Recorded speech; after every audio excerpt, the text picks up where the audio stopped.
કથામાં નવલશંકર દાદાએ આ ગીત ગવડાવેલું ત્યારે કીર્તિદાનભાઈ ડાયરો તો હતો પણ દિવસે પણ કથામાં હતા અને કથામાં નવલશંકર દાદાએ ગાયું અને કીર્તિદાને તેથી ડાયરામાં ગાયું અને વિશ્વમાં અત્યારે પ્રસિદ્ધ થઈ ગયું. પણ પહેલું વહેલું બોરડામાં કીર્તિદાનભાઈએ નવલ દાદા પાસે સાંભળ્યું અને આપણા ઘરે રાતના પ્રોગ્રામમાં તમે જશોદાના ગાયા રે મારી રામોરલી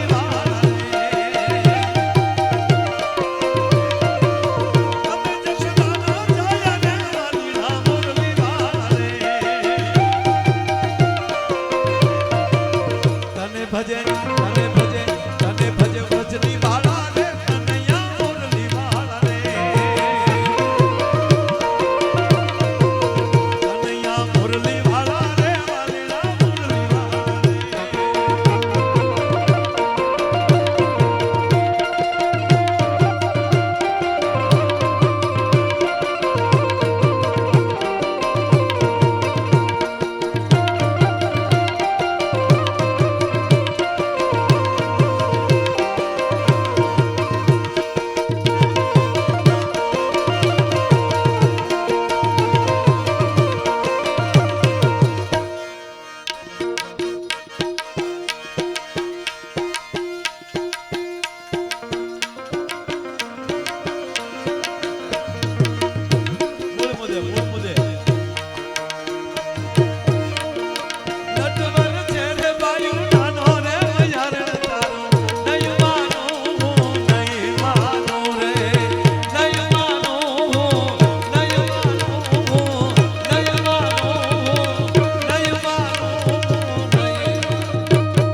દોઢ કલાક જેટલો તમારો સમય